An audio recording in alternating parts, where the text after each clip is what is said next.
Bueno, muy bienvenidos a la última edición de el tercer día de EpiFest del 2023. Bueno, mi nombre es Jessica. Eh, Me sumo también porque tengo la condición de epilepsia. Y hoy vamos a presentar a dos grandes personas eh, que, bueno, una es Jessica Nieto. Jessica es licenciada en Recursos Humanos, es especializada en Lean Manufacturing, no sé si está bien. Es diplomada en Smart Cities e Innovación Humana, fundadora en el RUF, Robótica de Utilidades Funcionales, presidente del FOPED, Federación de Organizaciones para la Educación y Técnica, y miembro de comisión directiva del CIECAC. ¿Es así?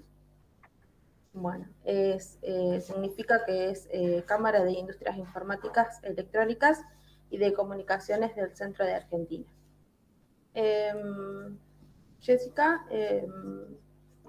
bueno, ¿cuántos años tenés? ¿Querés contarnos? Como ella también tiene la condición de epilepsia, por eso está acá para acompañarnos y la verdad que nos asombra eh, con la condición y demás, el título, el semejante título que tenés, la verdad que inclusive se me complicaba un poco también decirlo, la verdad. Bueno, ella después nos va a comentar cómo fue, cuántos años tiene y demás. Nos va a contar todo de parte de ella. La verdad que es muy importante su biografía. Y después, además, nos acompaña la doctora Josefina Echavarría, que es médica especialista en psiquiatría, egresada de la Universidad Católica de Córdoba, especializada en el posgrado y residencia del Instituto Universitario del Hospital Italiano de Buenos Aires. En la actualidad se forman el equipo de interconsultas de medicina domiciliaria y consultorios externos del área de psiquiatría del Hospital Italiano. Y así es médica interna de dicha institución y también está como en cátedra de la salud mental del Instituto Universitario del Hospital Italiano de Buenos Aires. Y también, para sumar, docente en formación. Bueno, ella comenzó con su tratamiento neurológico en el año 2019. Importante. Bueno, ella después ya nos va a comentar y va a profundizar en esta parte. Así que, bueno, no sé, ¿quieren comenzar? Vamos a hacer una serie de preguntas.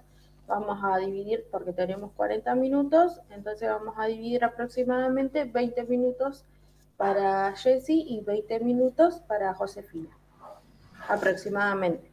¿Sí? Y después vamos a hacer una serie de preguntas y demás. ¿Sí? ¿Quién quiere comenzar? Comienzo, así rompemos el hielo.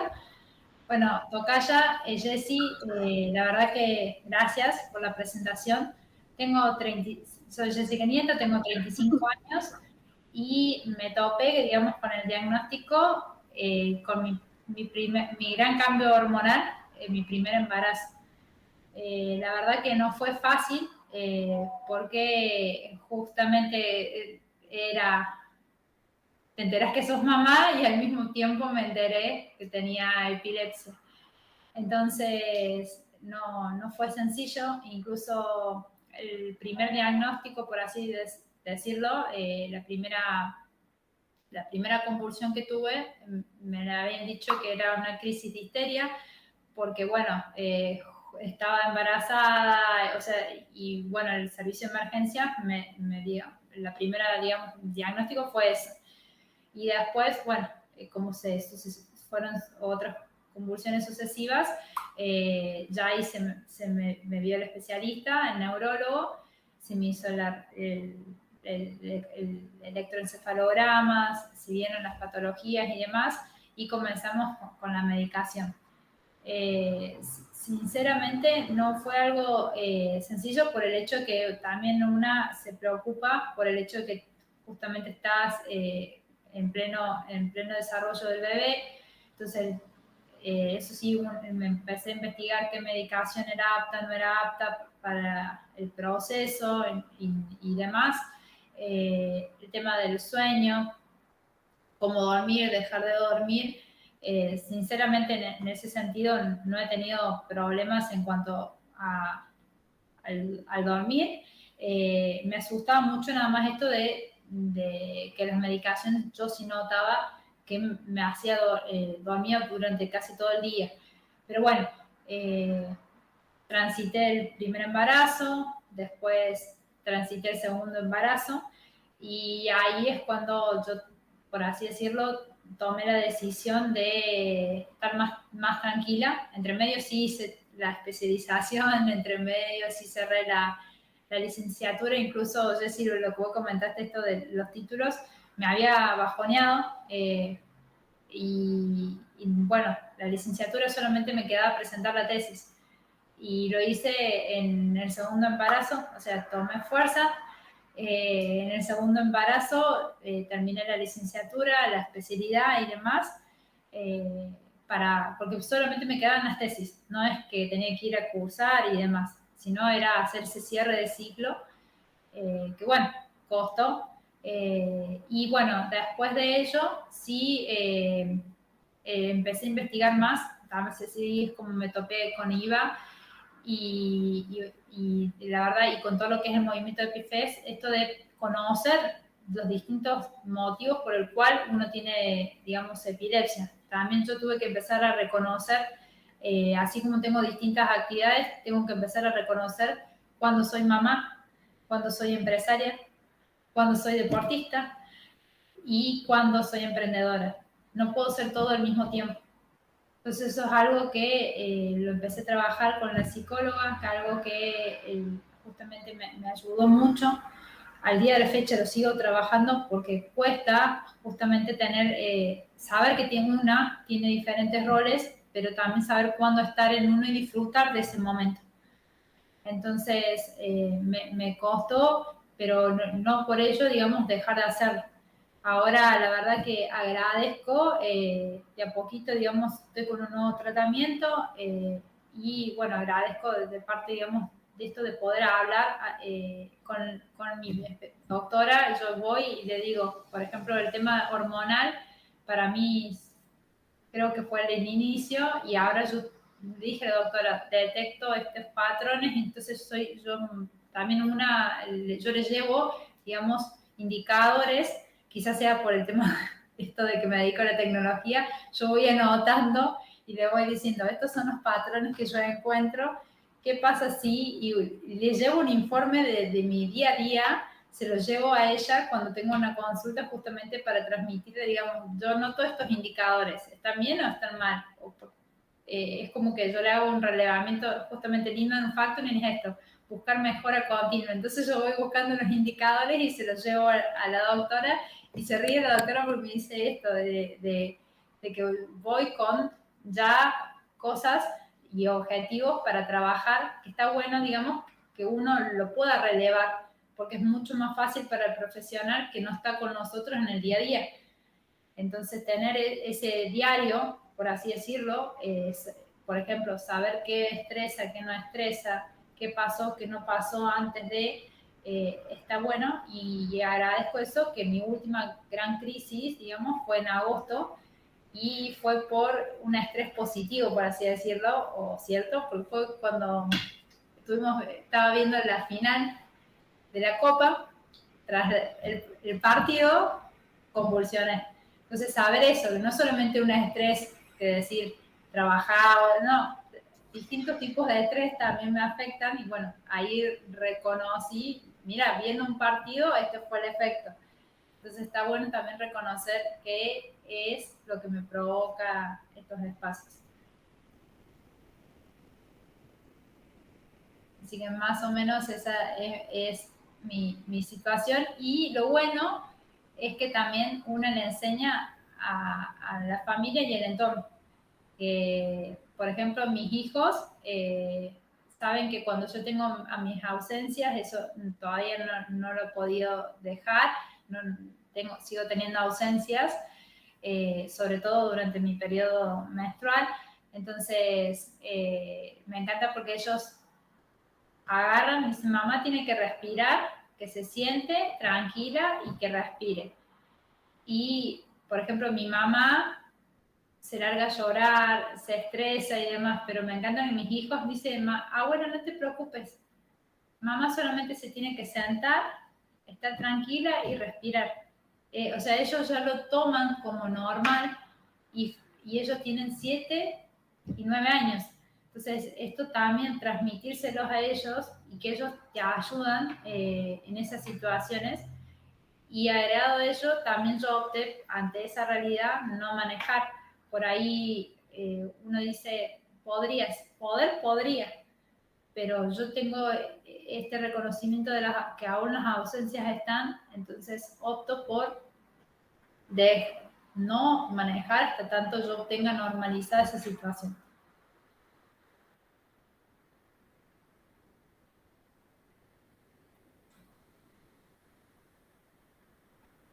Jessy, te hago una pregunta, no sé si estoy saliendo, voy a hablar en off. Vos hablaste de tus hijos. ¿Cómo le contaste a tus hijos que tenías epilepsia? Y nos puedes contar un poquito de cómo transitaste primero esa parte del embarazo. La verdad que ellos se dieron cuenta, el papá en realidad les contó por el tema que me ha pasado que he tenido que estar internada y ellos se han quedado con los abuelos por una convulsión. Entonces, eso sí, le expliqué qué es una convulsión, qué es una ausencia, o sea, si bien la ausencia es una convulsión, pero que ellos también identifiquen de qué gravedad es y qué implica. Entonces, eso sí, se los he dicho desde que nacieron, o sea, y el tema que también ellos lo tomen, qué implica ante una enfermedad, incluso nos pasa, los dos enanos, bueno, ellos tienen alergia al maní, o sea, los frutos secos. Y justamente gracias a esto de tomar, respirar, sentarse y demás, el más grande descubrimos la alergia cuando cumplió 4 años comiendo una torta que tenía frutos secos en el decorado. El más grande agarró, se empezó a quedar sin aire y él dijo, mamá, no te preocupes que yo voy a hacer lo mismo que vos. Se sentó y respiró. O sea, él se le cerró la glotis en ese momento.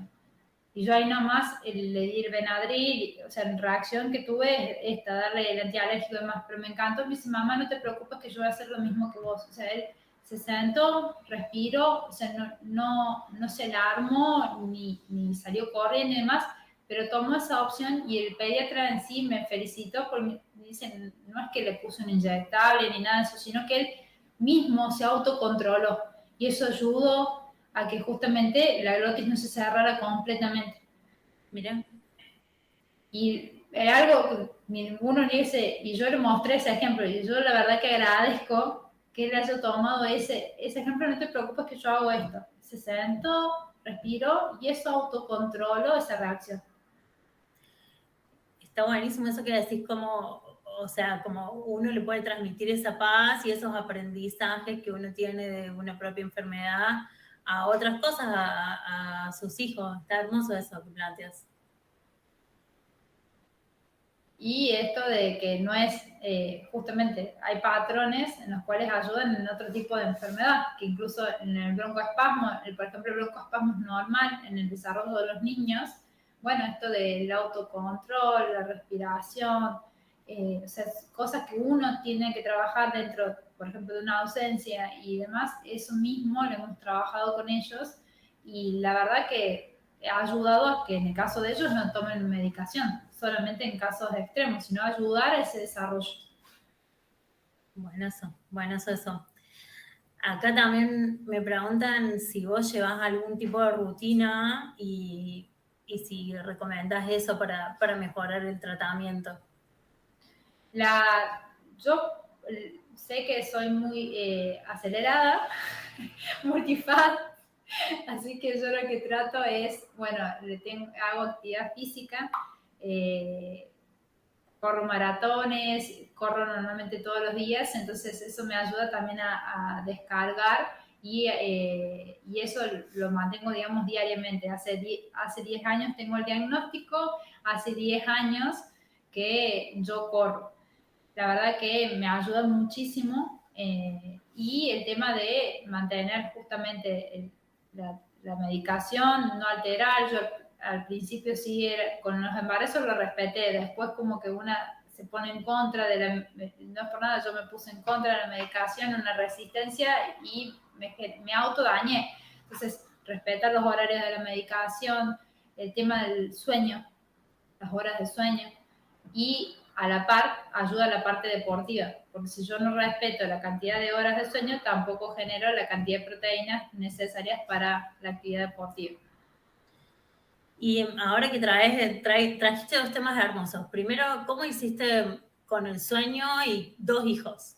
¿Ahí hubo cómo hiciste en esta parte? O sea, ¿cómo manejabas a tus 2 hijos y al mismo tiempo dormir y al mismo tiempo trabajar? ¿Cómo era todo eso? Ya, no sé, yo admiro un montón a las madres. ¿Cómo hacías con todo eso y la enfermedad y las horas de sueño? ¿Cómo era todo eso? Por eso el tema de la Sí, investigación bueno, yo le pregunté al doctor esto, la medicación en cuanto a la lactancia, si interfería o no interfería en el momento de la lactancia. Yo la verdad que agradezco que tenía muy buena producción de leche.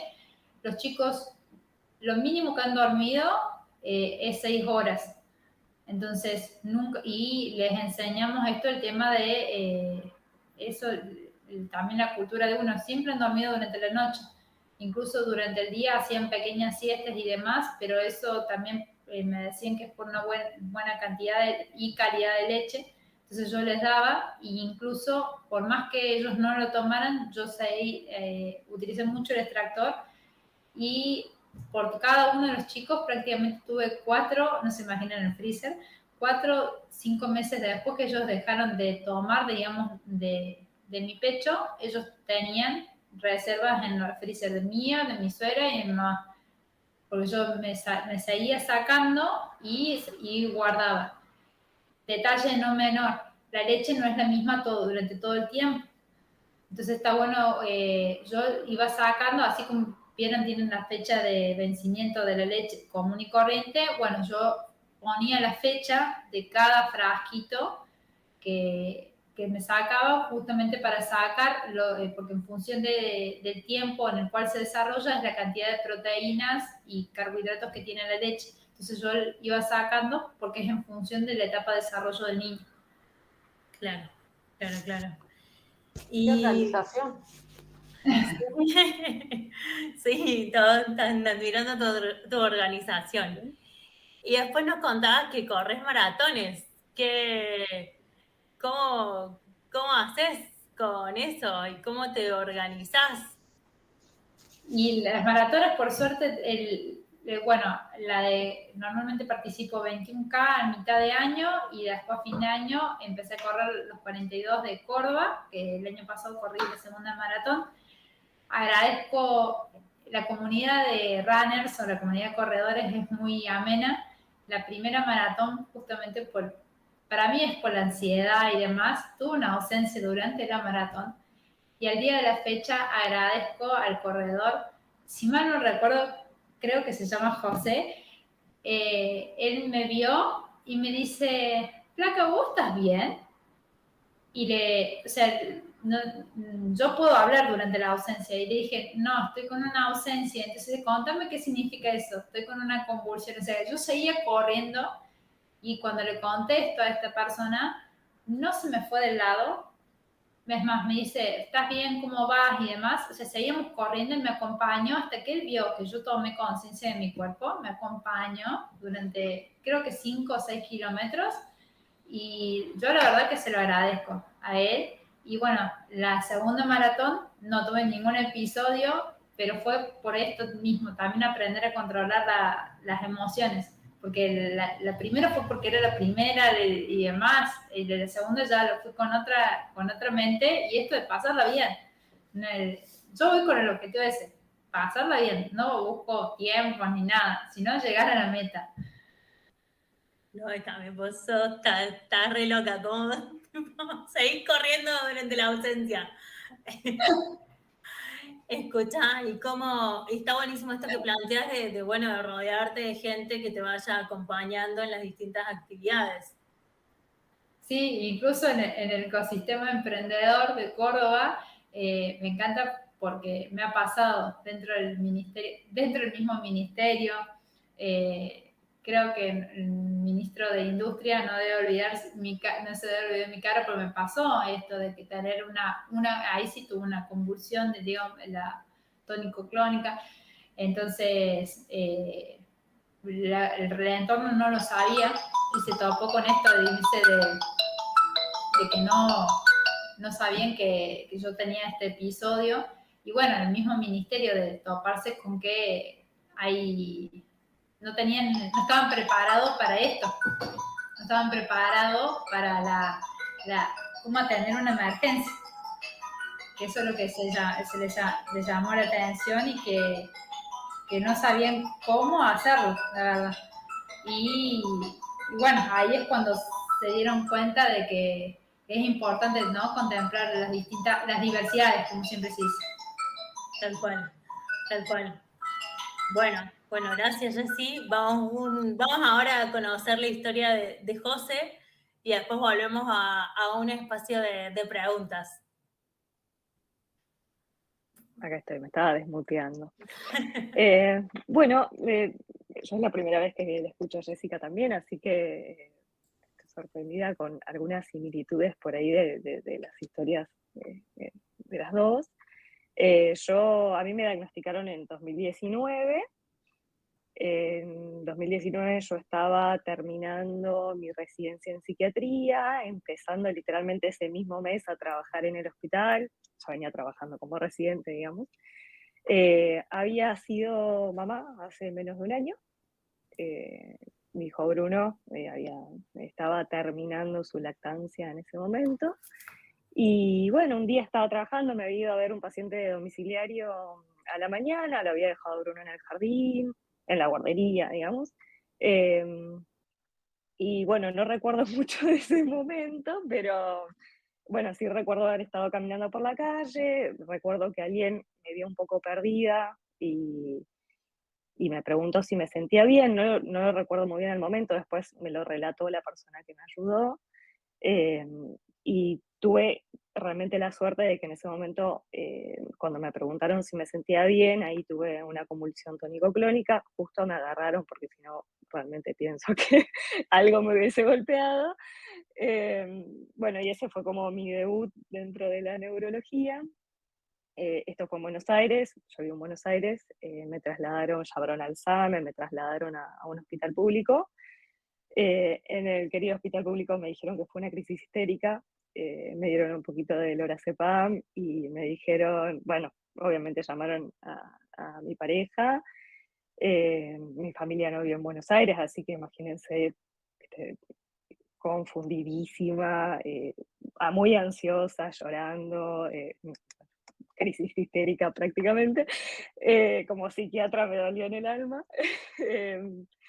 Bueno, mi pareja me buscó, me trasladó al italiano, que digamos, ahí conocíamos a todos, por lo menos para que me den una segunda opinión de lo que me había pasado, porque no teníamos un relato muy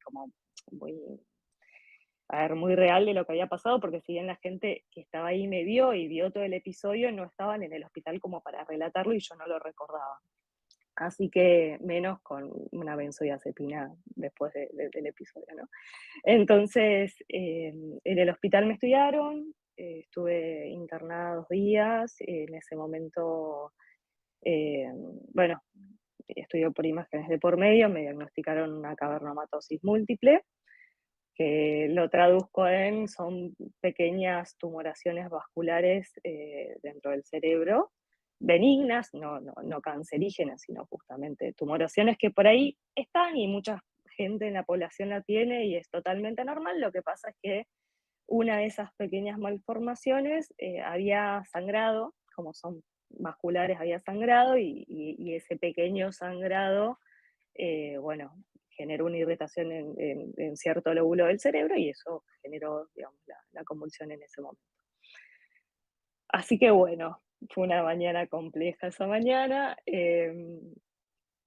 La verdad es que, bueno, era algo totalmente nuevo para mí. Soy médica, no estoy acostumbrada a ser paciente para nada. Así que, bueno, y menos en el mundo de la neurología, porque si bien psiquiatría y neurología y trabajamos siempre en conjunto, es como, bueno, fue algo como muy impactante.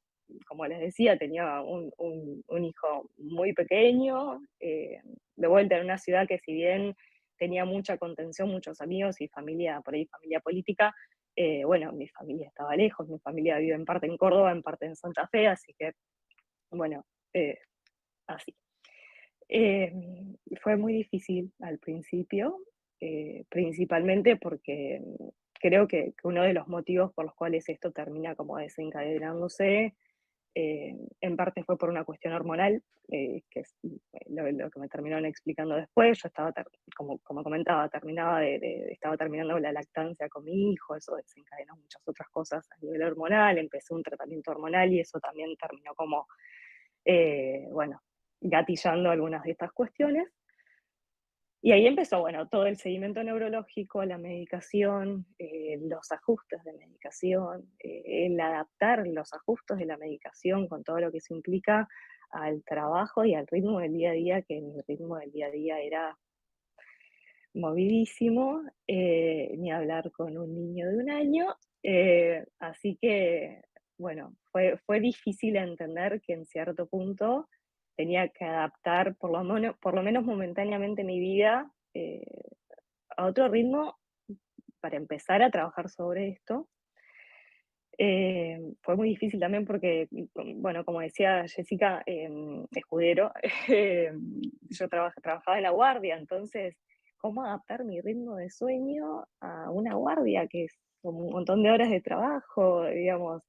Y era algo que yo había deseado mucho, que me habían dado el puesto hacía muy poquito, entonces era como, tengo que dejar algo que me gusta, tengo que cortar, digamos, cuestiones que me hacen bien por esto, digamos. Se vinieron muchas preguntas en ese momento, mucha ansiedad, mucha preocupación en líneas generales.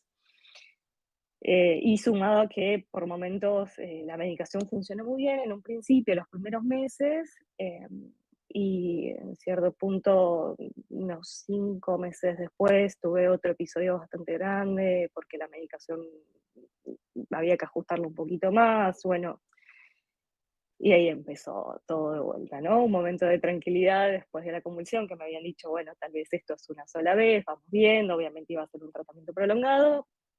Más o menos diciembre vuelve a suceder y ahí empezamos un poco de vuelta.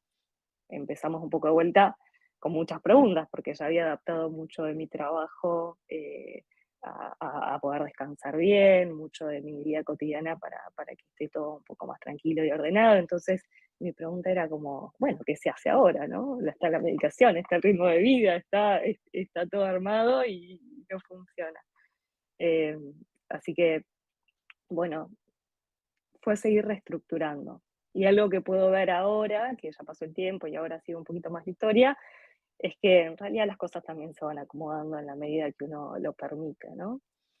En ese momento, desde el principio y en este segundo episodio, me habían planteado una posible cirugía. para extraer, digamos, el cavernoma que era el problemático.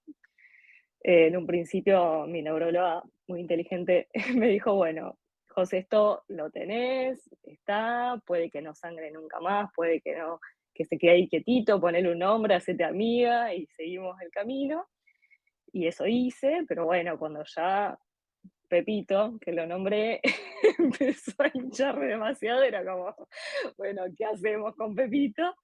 Eh, bueno, y ahí empezamos como a tomar más seriamente la posibilidad de la cirugía, los neurólogos, había dos partidas, porque los neurólogos me decían, bueno, esperemos, el neurocirujano ya quería, viste, estaba con el bisturí en la mano, y bueno, también fue un proceso de hablarlo mucho con mi familia, hablarlo mucho en terapia, porque en ese momento claramente tuve que empezar terapia, ya había hecho, pero estaba en un momento de no necesitarlo. Y bueno, me aboqué a la medicación, esto fue 2020, o sea, me diagnosticaron mediados, finales de 2019, después vino la pandemia, o sea, fue una, perdón si hago mucho lío, pero fue como todo un proceso muy complejo de adaptarme a la enfermedad, adaptarme a la pandemia, adaptarme al niño pequeño que tenía, y adaptarme a los síntomas que se me venían también, porque por momentos no eran solamente las convulsiones, porque cuando las convulsiones estaban, por lo general venía un buen momento, pero en la medida que fueron pasando los meses, 2020, 2021, empezaron a aparecer otros síntomas que no necesariamente eran convulsiones, eran obviamente descargas eléctricas que me terminaron alterando. El cavernoma estaba en un sector en donde yo tengo el manejo de mi brazo derecho y mi mano, y parte de la cara, entonces de repente, no sé, estaba atendiendo a un paciente y la mano no me respondía, ¿no? Entonces estaba totalmente conectada, pero ¿viste? Mi mano no. O de repente estaba en una reunión y ¿viste? Se me guiñaba el ojo. Parece que le estaba guiñando el ojo a la gente, pero no le estaba guiñando el ojo a la gente. Entonces, bueno, cosas que por ahí no repercutían mucho en mi bienestar físico, porque estaba bien, pero sí le condicionaba mucho a la hora de estar con otras personas y a veces terminaba generando que cuando los días que no me sentía muy bien, terminaba aislando un poco más en casa, no tenía más ganas de hacer muchas cosas y bueno, fue todo un proceso que agradezco al día de hoy a mi terapeuta, le mando saludos, eh, pero bueno, uno se fue adaptando. Eh, sí coincido mucho con lo que planteaba Jessica. Creo que uno se va adaptando para bien, uno va adoptando otro estilo de vida, siempre fui una persona saludable, o me consideré una persona saludable, pero bueno, sí uno empieza a registrar ciertos niveles de estrés, empieza a registrar ciertos gatillantes de las situaciones que por ahí antes te parecían lo más normal del mundo, y uno se va adaptando y va de alguna forma descartando las cosas que en realidad nos hacen mal, ¿no?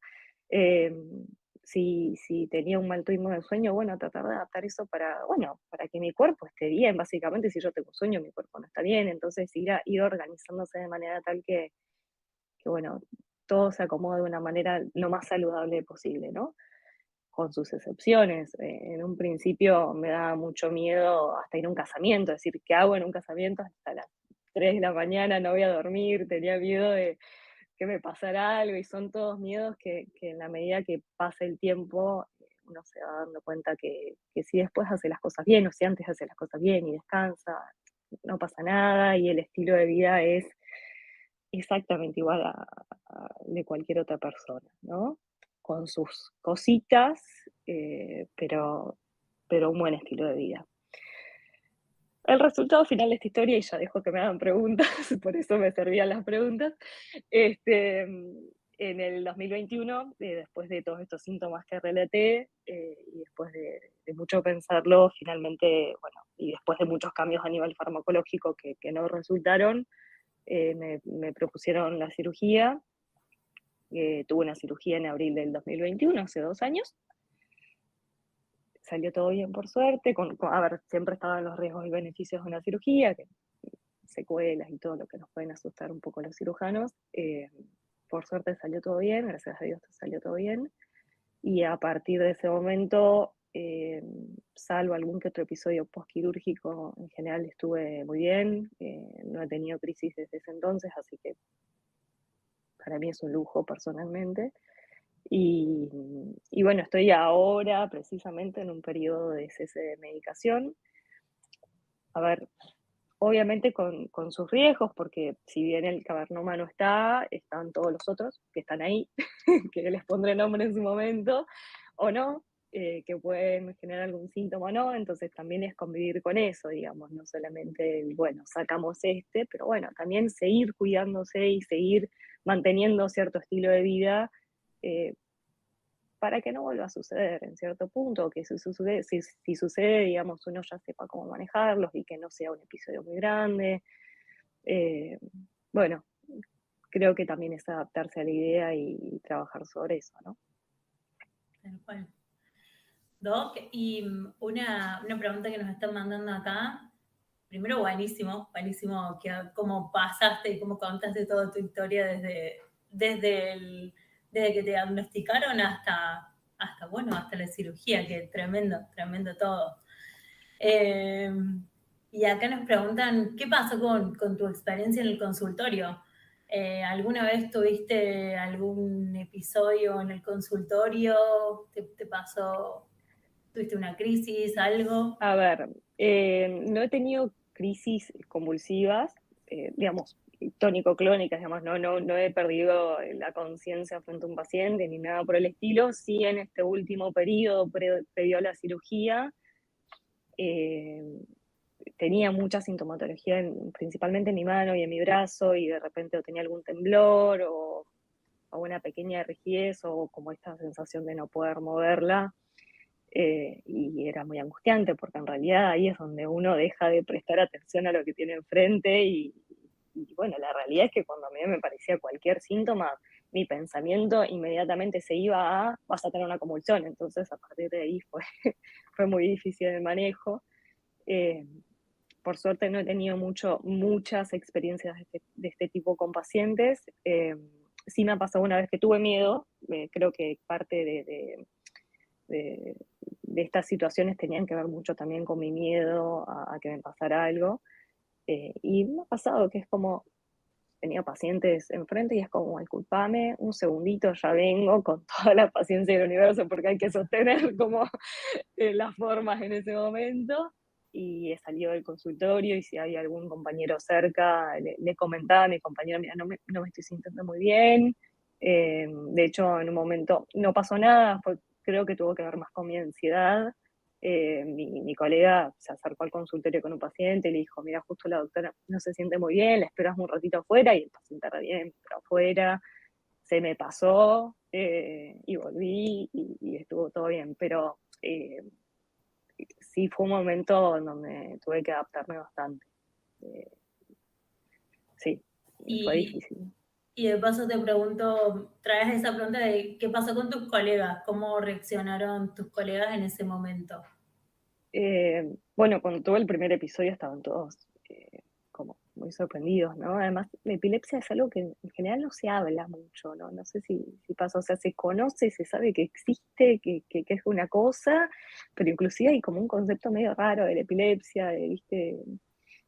O que lo tenés de nacimiento o no lo tenés, más o menos, inclusive entre los médicos es raro. Entonces, en un principio estaban todos muy sorprendidos y en parte yo estaba justo trabajando con un equipo y estaban un poco asustados al principio, a cada rato me preguntaban, ¿estás bien? ¿Qué necesitas que te acompañemos? Muy bien, igual, súper bien. En parte me molestaba un poco porque era como, yo puedo sola, déjenme. Pero la verdad es que sí, es así, ¿no? Como que el enojo de, viste, perder la independencia por momentos, que no es así, pero uno lo siente así. Y fue una experiencia muy positiva inclusive para ellos, porque sabían que o sea, yo lo que hablé con ellos en su momento es como, no hace falta que me estén preguntando cada rato cómo me siento, es como, yo tengo un buen registro de lo que me está pasando, soy un poco orgullosa, por ahí me voy a bancar algunas cosas, pero cuando realmente me sienta mal, les voy a decir o me voy a acercar o me van a ver. Pero sí, fue en parte un poco de susto para ellos, pero en la medida que fueron viendo que realmente no era un monstruo, no era un cuco, que había que tenerle miedo, como que ellos también lo naturalizaron un montón y y ya me empezaban a conocer cuando me veían como que estaba medio asustada o con alguna cosita, ¿viste? O me acercaban a un café y me decían, che, ¿todo bien? O, ¿viste? Como se va gestionando eso. Creo que es muy importante el círculo de gente que uno tiene alrededor y que la gente que esté informada, no necesariamente hay que contarle absolutamente cada detalle, por ahí simplemente decir, che, por ahí si me siento mal te digo y lo único que tenés que hacer es acompañarme o si de repente tengo alguna crisis, me han preguntado mis colegas como, ¿qué hacemos si a vos te pasa algo? Médicos, médicos.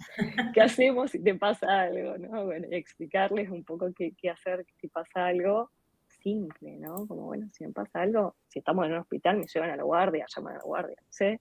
Y si estamos en otro ámbito, bueno, esperar si que pase la crisis, ponerme de costado, no sé, ¿viste? Todas cosas que por ahí uno va informando a la gente que sabe y a la gente que no sabe, ¿no?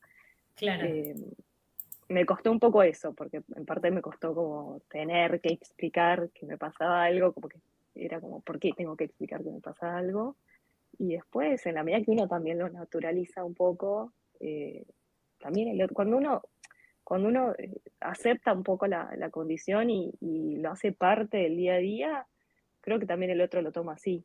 Eh, y no se preocupa tanto. Si uno anda como no queriendo contar, no queriendo transmitir si algo anda mal, me parece que el otro también nota eso y se aleja un poco de lo que pasa y creo que a la medida que uno también informa y abre puertas para que el otro pregunte, también genera mucho más tranquilidad. Está muy bueno eso que planteas y justo en eso una de las preguntas que hacen es cómo fue salir de ese rol, de pasar del médico al paciente, cómo fue eso. Nunca salí de ese rol. Yo sigo siendo médica. No, fue difícil, fue muy difícil.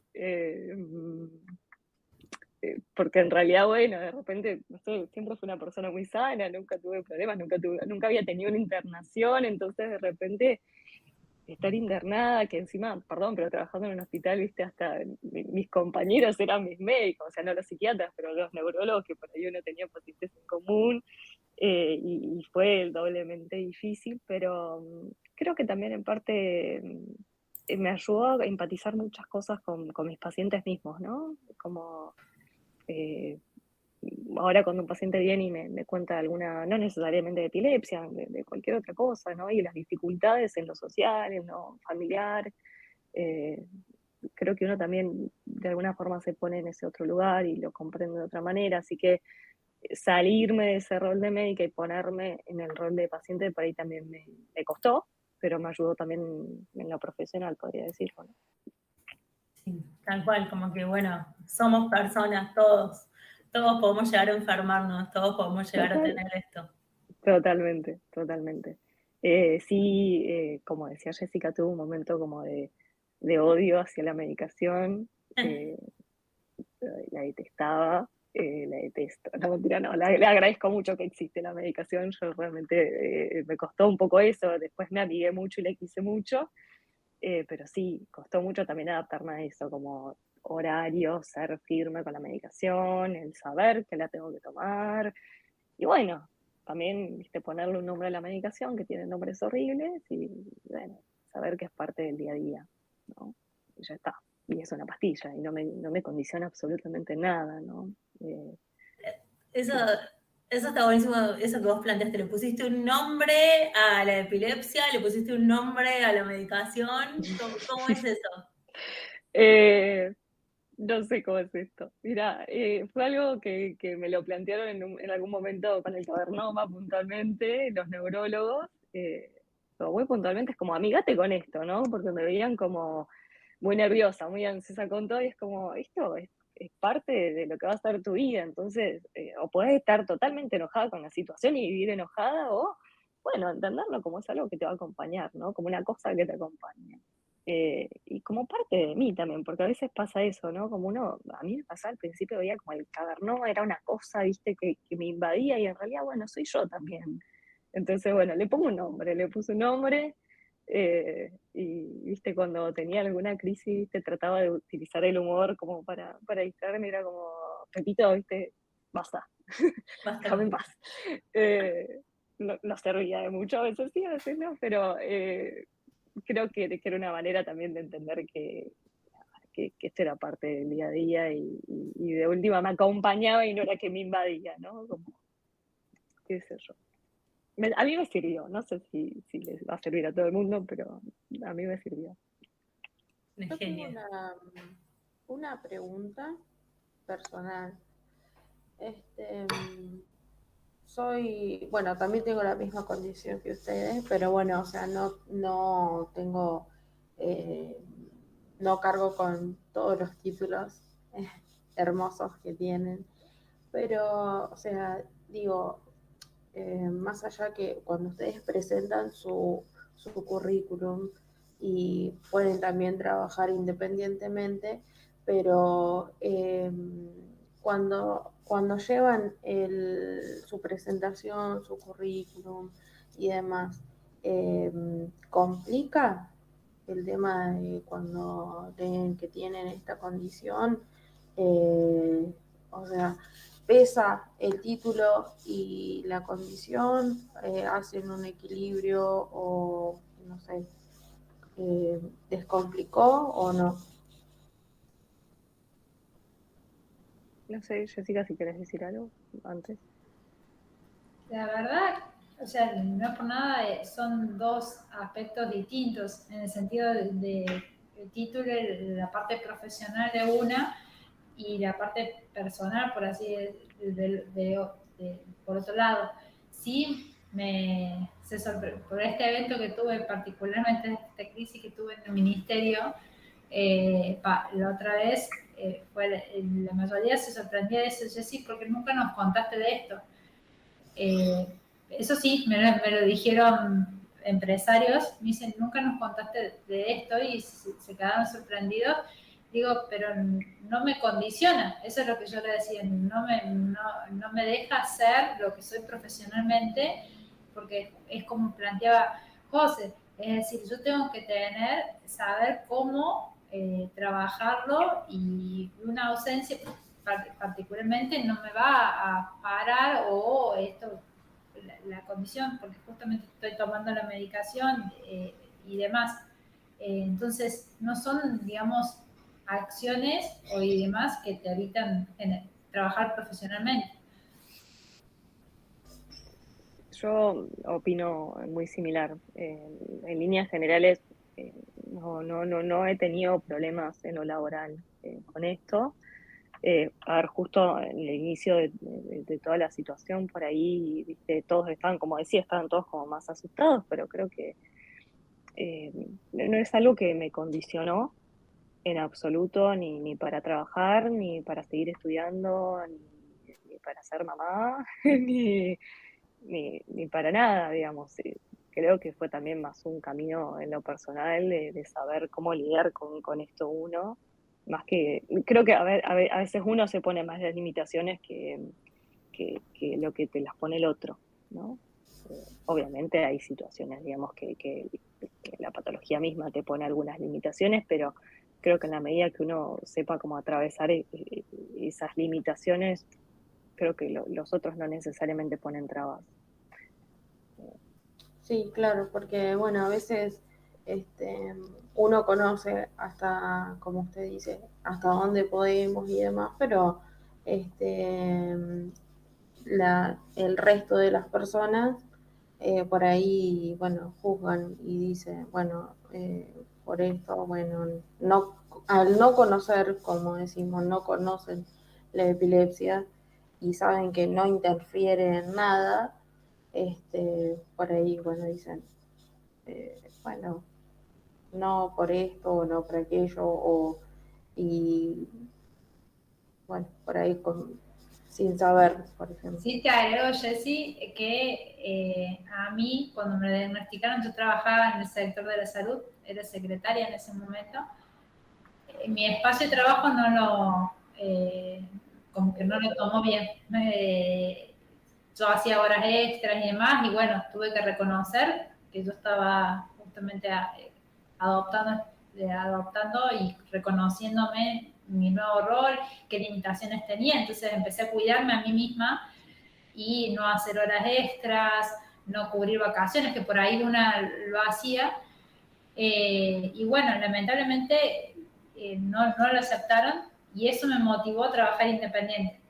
Y quizás, incluso me dolió porque era el sector de la salud, que como dice José por ahí, digo, no, el mismo sector es el que no reconoció mi patología, pero bueno, digo, me motivó a trabajar independientemente y empezar justamente a hablar de estas cosas y la verdad que yo adoro a mis compañeros de trabajo porque al día de la fecha yo ingreso al centro médico y sí extraño trabajar con ellos. Hoy soy paciente, no soy la secre que está atrás, pero adoro mis compañeros de trabajo porque ellos me dicen, Jessy, ¿cómo va? O sea, todos, ¿no? Endocrinólogo, ginecólogo, todos me dicen, Jessy, ¿cómo va? ¿Qué estoy aquello? Y en el pasillo me dicen, y probá con esto, y probá con esto. O sea, ellos mismos me dan tips para plantearle a mi doctora y me encanta porque al fin y al cabo ellos lo hicieron natural y en el consultorio y me gusta porque incluso mi marido pasa que por ahí me dice, vas por una consulta de 5 minutos y terminas estando casi una hora dentro del consultorio, pero es por esto mismo, porque justamente mis compañeros me llevan, o sea, mis ex compañeros me llevan esto y la verdad que les agradezco un montón.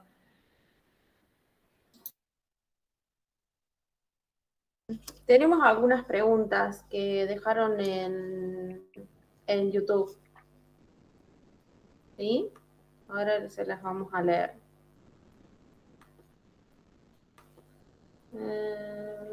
Tenemos para Jessy. Dice, hola, buen día Jessy, felicidades por tus logros.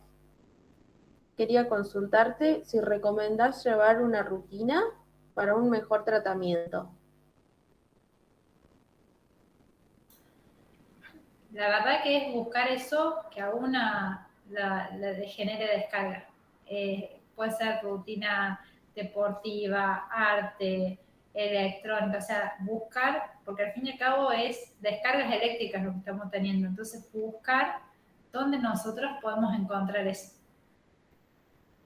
Bueno, tenemos otra para la doc que dice, ¿cómo afectó, si es que ocurrió, tu ejercicio profesional y si tuviste la comprensión de tus pares? Bueno, es un poco lo que hablábamos recién, ¿no? En cierto punto sí me sentí bastante acompañada. Algunos se adaptaron mejor, otros más lentamente, pero en líneas generales la verdad que me saco el sombrero, mando saludos. Tuve un gran equipo y no, tuve que adaptar ciertas cuestiones, sí, en el consultorio, más que nada al principio, que me tenía que conocer un poco a mí con la enfermedad, pero una vez que uno se va conociendo y se va adaptando, adapta también el resto de las cosas para sentirse bien, para sentirse segura, saber qué hacer si te sentís mal, digamos, son pequeñas cositas que vas adaptando y que después, nada, uno atiende tranquilamente, está en el hospital tranquilamente. Bueno, después tenemos otra para Jessy que dice, te admiro por tu constancia y la organización que has detectado y cuáles son los puntos débiles del tratamiento, cómo los trabajas y cómo los has superado, digamos. Más que puntos débiles es reconocer, bueno, en el caso nuestro, justo somos mujeres, nosotros tenemos ciclos en los cuales hay que respetar hormonalmente y, bueno, aprender de ellos. Por eso hay que tener una constancia en cuanto al contacto con el profesional y demás, porque cambios hormonales tenemos en diferentes edades, así como empezamos en la adolescencia, después ser madre y después siguen habiendo distintos ciclos en los cuales también nos van a afectar y hay que ajustar la medicación justamente para que acompañe esos procesos. Bueno, y la última para la doc es, al someterse a la neurocirugía, Luego, ¿hizo alguna neurorehabilitación? Considerando que muchas personas con epilepsia tenemos este diagnóstico como secuela de alguna neurocirugía. A ver, eso depende mucho del caso. Realmente depende mucho de la lesión que haya, del lugar específico en el cerebro que esté, digamos, realmente depende mucho de la persona.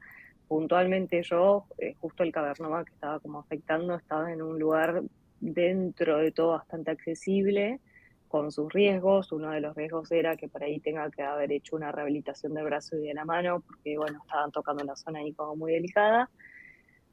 Gracias a Dios y a todos los santos, por suerte, particularmente no tuve que hacer ninguna rehabilitación porque después de la cirugía estuve bien.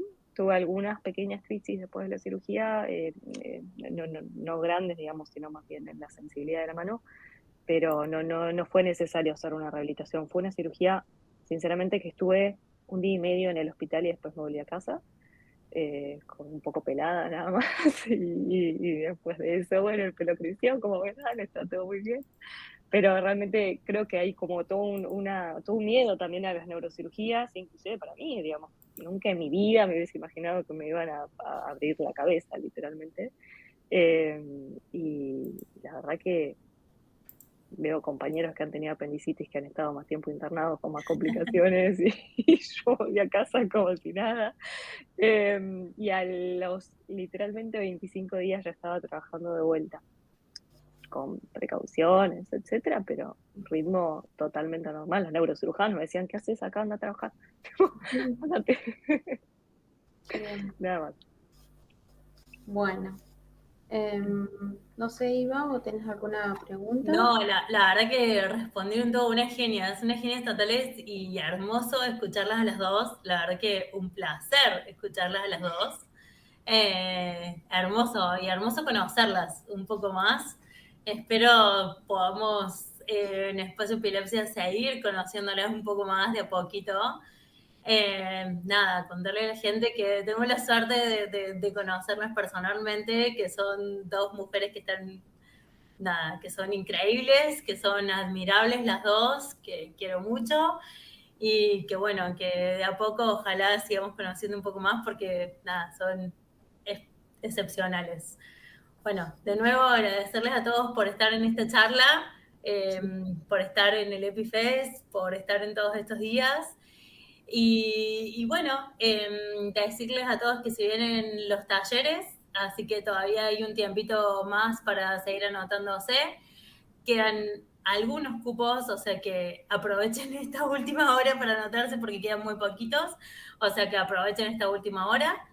Y bueno, agradecerle a ustedes, agradecerle a toda la gente que hizo posible esto, agradecerle a todo el equipo, agradecerle a nuestros sponsors, por supuesto, a Rafo, a Nutricia, a Aleph, a Rigar, a la gente del ACE, que bueno, que gracias a ellos también hacemos este evento posible.